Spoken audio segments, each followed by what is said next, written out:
Next question, Mr. Amar Singh settled in Australia has the following incomes during the financial year 2020-21.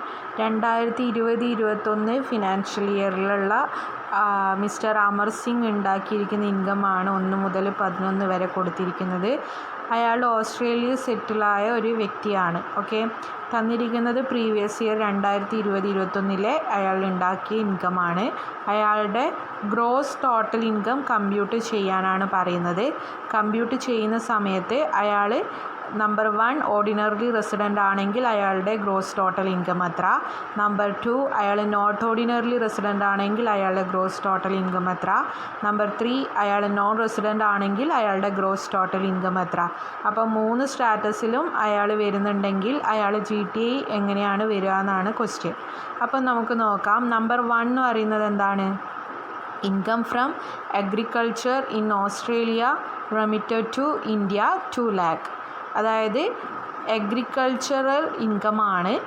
അത് ഓസ്ട്രേലിയയിലാണ് ഉണ്ടായത്. Remitted to ഇന്ത്യയിലേക്ക് കൊണ്ടുവന്നു 2 lakh. Okay, ഞാൻ മുമ്പ് പറഞ്ഞിട്ടുണ്ടായിരുന്നു. അതായത് തിയറി എടുക്കുന്ന സമയത്ത് ഒരു കോളൊക്കെ ക്രിയേറ്റ് ചെയ്ത് ഞാനൊരു കാര്യം പറഞ്ഞിട്ടുണ്ടായിരുന്നു. നമ്മൾ ഇന്ത്യയിലേക്ക് കൊണ്ടുവരുന്ന ഇൻകത്തിന് ഒരിക്കലും ഇൻകം ടാക്സ് കൊടുക്കേണ്ട ആവശ്യമില്ല. പകരം അതായത് നമ്മൾ ഈ ക്വസ്റ്റ്യനിൽ ഈ remitted to India, brought to India എന്ന് കണ്ടാൽ നിങ്ങൾ ഒരിക്കലും ഇന്ത്യയിലേക്ക് അത് കൊണ്ടുവന്നില്ലേ, അപ്പോൾ അത് ഇന്ത്യൻ ഇൻകം അല്ലേ, 3 ടാക്സ് കൊടുക്കാമെന്ന് അങ്ങനെ എടുക്കാൻ പാടില്ല. റെമിറ്റൻസിന് നമ്മൾ ഇന്ത്യൻ ഇൻകം ടാക്സ് കൊടുക്കാറില്ല. ഓക്കെ, അതാദ്യം മനസ്സിലാക്കുക. അപ്പോൾ remitted to India, brought to India എന്നെല്ലാം ക്വസ്റ്റ്യനിൽ ഉണ്ടെങ്കിൽ ആ ഒരു സെൻറ്റൻസ് തന്നെ നമ്മൾ ഇഗ്നോർ ചെയ്യുക, ഒഴിവാക്കുക. അത് നോക്കേണ്ട ആവശ്യമില്ല. ഓക്കെ, ഇനി ഒന്നാമത്തെ ഐറ്റം പറയുകയാണെങ്കിൽ income from agriculture in Australia. ഓസ്ട്രേലിയയിൽ ഉണ്ടായ അഗ്രികൾച്ചറൽ ഇൻകമാണ്. Okay, remitted to India 2 lakh. Remitted നോക്കേണ്ട ആവശ്യമില്ല, ഇന്ത്യയിലേക്ക് കൊണ്ടുവന്നു എന്നുള്ള കാര്യത്തിനൊരു ഇമ്പോർട്ടൻസ് ഇല്ല. ഓക്കെ, അത് ആ സെൻറ്റൻസ് അങ്ങനെ ഒഴിവാക്കുക. അപ്പം നമുക്ക് നോക്കുന്ന സമയത്ത് എന്താ മനസ്സിലാവുക? ഓസ്ട്രേലിയയിൽ ഉണ്ടായ അഗ്രികൾച്ചർ ഇൻകമാണ്, ഇന്ത്യക്ക് പുറത്ത് വെച്ചുണ്ടായ ഇൻകമാണ്. അതുകൊണ്ട് തന്നെ അത് ഏതിൽ മാത്രമേ ടാക്സ് കൊടുക്കേണ്ട ആവശ്യമുള്ളൂ? ഓർഡിനറി റെസിഡൻറ്റിൽ മാത്രം ടാക്സ് കൊടുക്കുക. അത് ഫോറിൻ ഇൻകം ആണ്. അതാണ് ഇവിടെ ആൻസറിൽ ഓർഡിനറി റെസിഡൻറ്റിൽ 2 lakh എടുത്തിട്ടുണ്ട്. നോട്ട് ഓർഡിനറി റെസിഡൻറ്റിലും നോൺ റെസിഡൻറ്റിലും നില്ലാണ്. ഫോറിൻ ഇൻകത്തിന് ഈ ലാസ്റ്റ് വരുന്ന 2 സ്റ്റാറ്റസിലുള്ള ആൾക്കാരും ടാക്സ് കൊടുക്കേണ്ട ആവശ്യമില്ല. ഓക്കെ, ഇനി രണ്ടാമത്തെ item income from agriculture in Punjab received in Australia 4 lakh. എന്താണ്? പഞ്ചാബിൽ ഉണ്ടായ അഗ്രികൾച്ചർ ഇൻകം ഓസ്ട്രേലിയയിൽ റിസീവ് ചെയ്തു 4 lakh. ഓക്കെ, പഞ്ചാബ് എന്ന് പറയുന്നത് ഇന്ത്യയിലാണ് അല്ലേ? അപ്പോൾ ഇന്ത്യയിൽ ഉണ്ടായ അഗ്രികൾച്ചർ ഇൻകമാണ്. Okay, received in Australia. ഇന്ത്യയിൽ ഉണ്ടായി എന്ന് പറയുമ്പോൾ നമ്മൾ റിസീവ് ചെയ്തത് നോക്കേണ്ട ആവശ്യമില്ല. ഞാൻ പറഞ്ഞിട്ടുണ്ടായിരുന്നു, ഏതെങ്കിലും ഒന്ന് മാത്രം സാറ്റിസ്ഫൈ ചെയ്താൽ മതി. ഒന്നെങ്കിൽ ഇന്ത്യയിൽ ഉണ്ടാക്കുക, അല്ലെങ്കിൽ ഇന്ത്യയിൽ റിസീവ് ചെയ്യുക. വേറെ നമ്മളൊന്നും നോക്കേണ്ട ആവശ്യമില്ല. അപ്പം റിസീവ്ഡ് ഇൻ ഓസ്ട്രേലിയ എന്നുള്ളത് ആ ഒരു സെൻറ്റൻസ് നമുക്കങ്ങ് ഇഗ്നോർ ചെയ്യാം. ഇന്ത്യയിൽ വെച്ച് ഉണ്ടായ അഗ്രികൾച്ചറൽ ഇൻകമാണ്. സാധാരണ ഇന്ത്യയിൽ വെച്ചുണ്ടായ ഇൻകത്തിന് നമ്മൾ ഇന്ത്യൻ ഇൻകമായിട്ട് കൺസിഡർ ചെയ്യും. 3 ടാക്സ് കൊടുക്കുകയാണ് വേണ്ടത്. പക്ഷേ ഇവിടെ വരുന്ന മറ്റൊരു കാര്യം എന്താണെന്ന് വെച്ചാൽ നമ്മുടെ ഇന്ത്യയിൽ ഉണ്ടാക്കുന്ന അഗ്രികൾച്ചർ ഇൻകത്തിന് ഏത് സ്റ്റാറ്റസിൽ വരുന്ന വ്യക്തികളും ടാക്സ് കൊടുക്കേണ്ട. അത് എക്സ്ട്രാ ഒരു പോയിൻ്റാണ്. ഇന്ത്യൻ അഗ്രികൾച്ചർ ഇൻകത്തിന് ടാക്സ് കൊടുക്കേണ്ട ആവശ്യമില്ല ഒരു സ്റ്റാറ്റസിൽ വരുന്ന വ്യക്തിയും.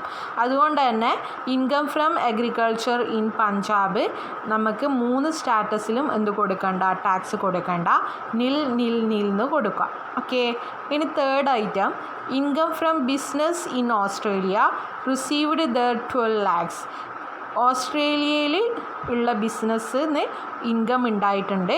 അത് റിസീവ് ചെയ്തതും ഓസ്ട്രേലിയൻ തന്നെയാണ്. അപ്പോൾ ഉണ്ടായതും ഓസ്ട്രേലിയയിലാണ്, റിസീവ് ചെയ്തതും ഓസ്ട്രേലിയയാണ്. അത് കംപ്ലീറ്റ്ലി ഒരു ഫോറിൻ ഇൻകമാണ്. ഫോറിൻ ഇൻകത്തിന് ഏതിന് മാത്രമേ ടാക്സ് കൊടുക്കണ്ടൂ? Ordinary resident. എത്ര? 12 ലക്ഷം. ബാക്കി 2ലും നില്ലാണ്. ഓക്കെ, നാലാമത്തെ item income earned from another person in Kuwait business being controlled from India. 1 lakh ബ്രാക്കറ്റിൽ 25,000 ഈസ് റിസീവ്ഡ് ഇൻ ഇന്ത്യ. അതായത് ഒരു കുവൈറ്റിലുള്ള മറ്റൊരു ബിസിനസ്സിൽ നിന്ന് ഇൻകം ഉണ്ടായിട്ടുണ്ട്. ആ ബിസിനസ് കൺട്രോൾ ചെയ്യുന്നത് ഇന്ത്യയിലാണ്. ഉണ്ടായ ഇൻകം എന്ന് പറയുന്നത് 1 ലക്ഷം രൂപയാണ്. ആ 1 ലക്ഷത്തിൽ ബ്രാക്കറ്റിൽ പറയുന്നുണ്ട് 25,000 രൂപ ഇന്ത്യയിൽ നിന്നാണ് സ്വീകരിച്ചത്. ഇനി ഇന്ത്യക്ക് പുറത്ത് വെച്ചുണ്ടായ ഇൻകം എന്ന് പറയുമ്പം അല്ലേ, അത് റിസീവിൻ്റെ റിസീവ് ചെയ്തോ ഇല്ലയോ എവിടെ നിന്നാണെന്നൊന്നും പറയുന്നില്ല. സോ തരാത്ത കാര്യം നോക്കേണ്ട ആവശ്യമില്ല. ഇന്ത്യക്ക് പുറത്ത് വെച്ചുണ്ടായ ഇൻകമാണ്. അപ്പോൾ ഫോറിൻ ഇൻകമാണ് അല്ലേ. ഫോറിൻ ഇൻകത്തിന് ആര് ടാക്സ് കൊടുക്കണം? ഓർഡിനറി റെസിഡൻറ്റ് എന്തായാലും ടാക്സ് കൊടുക്കണം. അപ്പോൾ 1 ലക്ഷത്തിന് ഓർഡിനറി റെസിഡൻറ്റ് ടാക്സ് കൊടുത്തിരിക്കണം. 1 lakh ഓർഡിനറി റെസിഡൻറ്റിൽ വന്നു. ഇനി നോട്ട് ഓർഡിനറി റെസിഡൻറ്റ് നോൺ റെസിഡൻറ്റും ശരിക്കും ഐറ്റത്തിന് ടാക്സ് കൊടുക്കണ്ട. പക്ഷേ ഇവിടെ പറയുന്നത് business being controlled from India. ആ ബിസിനസ് ഇന്ത്യയിൽ നിന്നാണ് കൺട്രോൾ ചെയ്യുന്നത്. അപ്പോൾ ഏതിലും ടാക്സബിൾ ആവും?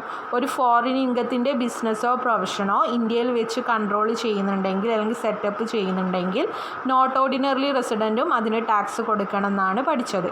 അപ്പം നോട്ട് ഓർഡിനറി റെസിഡൻറ്റിൻ്റെ കേസിലും ആ 1 ലക്ഷത്തിന് ടാക്സ് കൊടുക്കണം. ഇനി നോൺ റെസിഡൻ്റ് ആണ്. ഫോറിൻ ഇൻകത്തിന് നോൺ റെസിഡൻറ്റ് എന്ത് കൊടുക്കേണ്ട ആവശ്യമില്ല? ടാക്സ് കൊടുക്കേണ്ട ആവശ്യമില്ല. പക്ഷേ ഇവിടെ ബ്രാക്കറ്റിൽ പറയുന്നുണ്ട് 25,000 ഈസ് റിസീവ്ഡ് ഇൻ ഇന്ത്യ. ആ 1 ലക്ഷത്തിൽ 25,000 രൂപ ഇന്ത്യയിൽ നിന്ന് റിസീവ് ചെയ്തിട്ടുണ്ട്. അപ്പോൾ ആ ഫോറിൻ ഇൻകത്തിന് 25,000 രൂപ ഇന്ത്യയിൽ നിന്ന് റിസീവ് ചെയ്തു പറയുമ്പോൾ ആ 25,000 രൂപ ഇന്ത്യൻ ഇൻകം ആണ് അല്ലേ. അപ്പോൾ അത് ഏതിൽ ടാക്സബിളായി മാറും? നോൺ റെസിഡൻറ്റിൽ ആ 25,000 രൂപക്ക് മാത്രം എന്ത് കൊടുക്കേണ്ടി വരും? ടാക്സ് കൊടുക്കേണ്ടി വരും. വീണ്ടും നിങ്ങൾ ആ 25,000 ഓർഡിനറി റെസിഡൻറ്റിലും നോട്ട് ഓർഡിനറി റെസിഡൻറ്റിലും പ്ലസ് ചെയ്ത് 1 ലക്ഷത്തിൻ്റെ കൂടെ പ്ലസ് ചെയ്ത് എടുക്കാൻ പാടില്ല.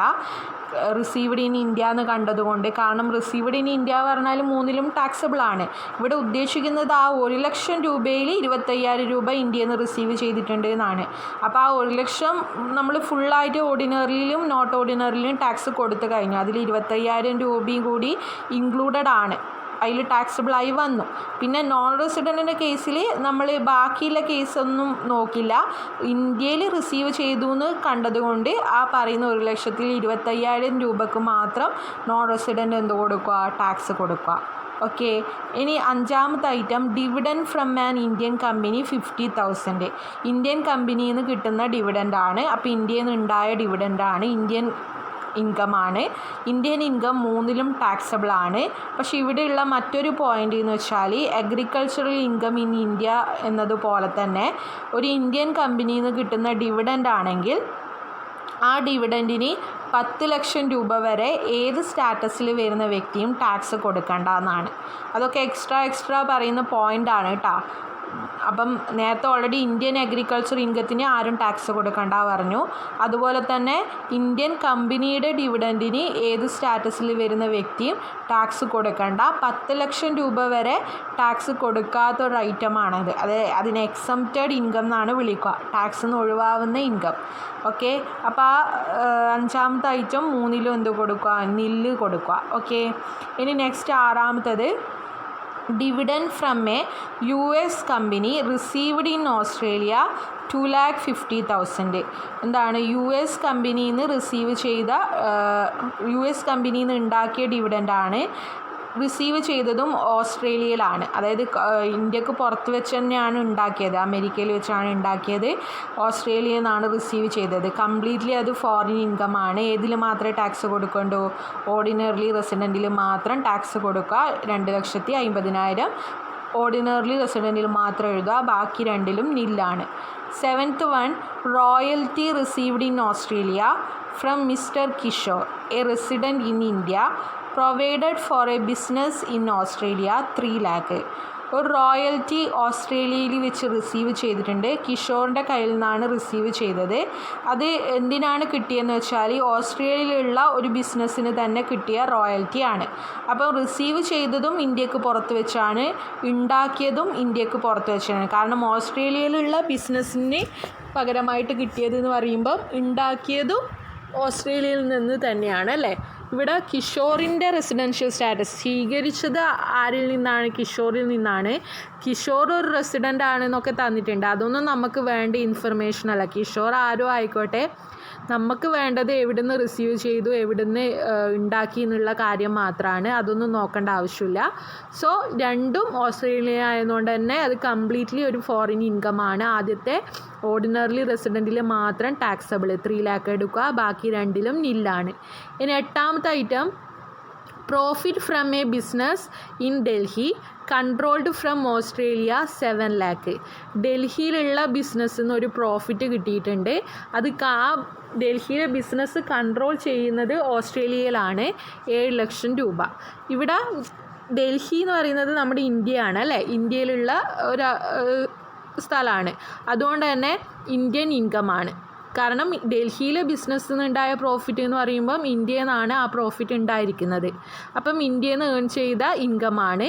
അത് കൺട്രോൾ ചെയ്തത് ഓസ്ട്രേലിയ. അത് നമുക്ക് ആവശ്യമുള്ള കാര്യമല്ല. ഇന്ത്യയിൽ നിന്ന് ഉണ്ടാക്കിയ ബിസിനസ് എവിടെ നിന്ന് കൺട്രോൾ ചെയ്താലും അത് നമ്മുടെ ടാക്സിന് ഒരു മാറ്റർ അല്ല. അതുകൊണ്ട് തന്നെ ഇന്ത്യയിൽ നിന്ന് ഉണ്ടാക്കിയ ഇൻകം അല്ലെങ്കിൽ ഇന്ത്യയിലുള്ള ഒരു ബിസിനസ്സിൽ നിന്ന് ഉണ്ടാക്കിയ ഇൻകം എന്ന് കാണുമ്പോൾ തന്നെ അത് ഇന്ത്യൻ ഇൻകം ആണെന്ന് മനസ്സിലാക്കുക. 3ലും എന്ത് കൊടുക്കുക, ടാക്സ് കൊടുക്കുക. 3ലും 7 lakh വെച്ച് ടാക്സബിൾ ആണ്.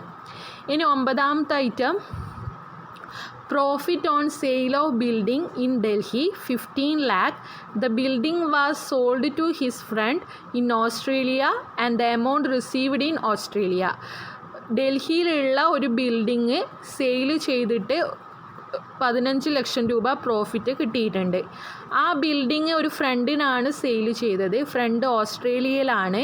അതുകൊണ്ട് അത് റിസീവ് ചെയ്തത് ഓസ്ട്രേലിയയിൽ വെച്ചിട്ടാണ് ആ ഫിഗർ. സോ ഇവിടെ ഡൽഹിയിലുള്ള ബിൽഡിങ് വിറ്റ് കിട്ടിയ പ്രോഫിറ്റ് ആയതുകൊണ്ട് അത് ഉണ്ടായത് എവിടെ നിന്നാണ്, ഡൽഹിയിൽ നിന്നാണ് അത് ഉണ്ടായത്. ഓക്കെ, ഉണ്ടായത് ഡൽഹിയിൽ നിന്നാണ്, അതായത് ഉണ്ടായത് ഇന്ത്യയിൽ നിന്നാണ്. റിസീവ് ചെയ്തത് ഇന്ത്യക്ക് പുറത്ത് വെച്ചുമാണ്. ഞാൻ പറഞ്ഞിട്ടുണ്ട് ഏതെങ്കിലും ഒന്ന് മാത്രം സാറ്റിസ്ഫൈ ചെയ്താൽ മതി.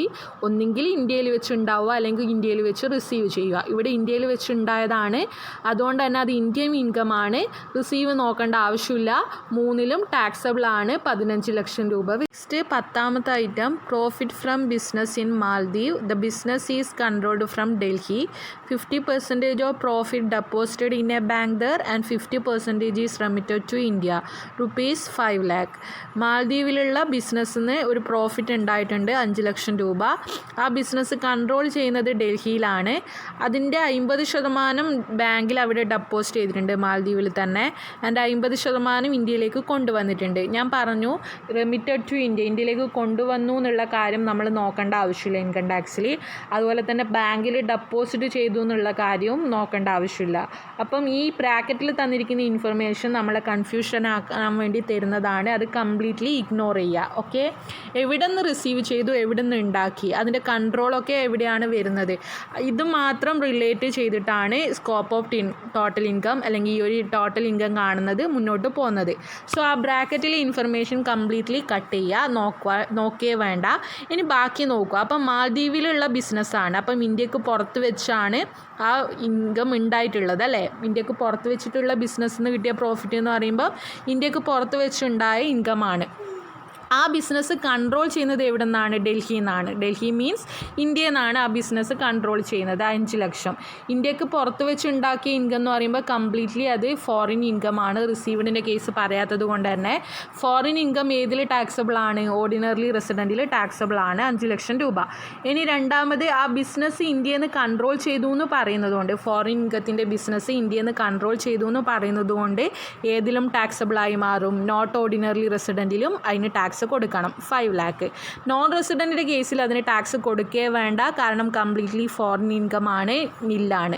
ഓക്കെ, 11th ഐറ്റം എന്താണ്, interest received from mister Ajit Singh on a loan provided to him for a business in India. Interest receive ചെയ്തിട്ടുണ്ട്. അജിത് സിംഗിൻ്റെ കയ്യിൽ നിന്നാണ് ഇൻട്രസ്റ്റ് കിട്ടിയത്. അയാൾക്ക് ഒരു ലോൺ കൊടുത്തിട്ടുണ്ടായിരുന്നു ഇന്ത്യയിലുള്ള ഒരു ബിസിനസ്സിന് വേണ്ടി. അയാളുടെ ഇന്ത്യയിലുള്ള ഒരു ബിസിനസ്സിന് വേണ്ടി അയാൾക്കൊരു ലോൺ കൊടുത്തിട്ടുണ്ടായിരുന്നു. അപ്പോൾ ആ ലോണിൻ്റെ മുകളിൽ അയാളുടെ കയ്യിൽ നിന്ന് ഒരു ഇൻട്രസ്റ്റ് റിസീവ് ചെയ്തിട്ടുണ്ട്. 2,40,000 രൂപയാണ് റിസീവ് ചെയ്തത്. അതിനർത്ഥം അയാൾക്കത് കൊടുത്തത് ലോണായിട്ടാണ് കൊടുത്തത്. ആ ലോണിൽ നിന്നാണ് ആ ഇൻട്രസ്റ്റ് കിട്ടുന്നത്. എന്തിനാണ് ആ ലോൺ കൊടുത്തത്, അയാളുടെ ഇന്ത്യയിലുള്ള ബിസിനസ്സിന് വേണ്ടിയിട്ടാണ് ആ ലോൺ കൊടുത്തത്. അപ്പോൾ ആ ലോണിൽ നിന്ന് കിട്ടിയ ഇൻട്രസ്റ്റ് ആയതുകൊണ്ട് തന്നെ ഇന്ത്യയിൽ വെച്ചിട്ടുണ്ടായ ഇൻകമാണ് അത്. കാരണം ഇന്ത്യയിൽ വെച്ച് ഉള്ള ഒരു ബിസിനസ്സിന് വേണ്ടി കൊടുത്ത ലോൺ ആയതുകൊണ്ട് അത് ഇന്ത്യൻ ഇൻകമാണ്, ഇന്ത്യയിൽ നിന്നുണ്ടായ ഇൻകമാണ്. അതുകൊണ്ട് ഇന്ത്യൻ ഇൻകത്തിന് 3-ലും എന്താണ് ടാക്സബിൾ ആണ്. ഇന്ത്യയിൽ ഉണ്ടായതായതുകൊണ്ട് 3-ലും 2,40,000 വെച്ച് കൊടുക്കുക. ഇങ്ങനെയാണ് 11 ഐറ്റത്തിൻ്റെ ടാക്സബിലിറ്റി വരിക. ഇനി ലാസ്റ്റ് ചെയ്യേണ്ടത് ഓരോ സ്റ്റാറ്റസിലും എത്ര ടോട്ടൽ വരുന്നുണ്ട് നോക്കുക. ആദ്യം ഓർഡിനറി റെസിഡൻറ്റിൽ ഫിഗറെല്ലാം ടോട്ടൽ ചെയ്യുക. അതുപോലെ നോട്ട് ഓർഡിനറി റെസിഡൻറ്റിലും ചെയ്യുക, നോൺ റെസിഡൻറ്റിലും ചെയ്യുക. കിട്ടുന്നതാണ് നിങ്ങളുടെ ഗ്രോസ് ടോട്ടൽ ഇൻകം. ഇതാണ് ആൻസർ.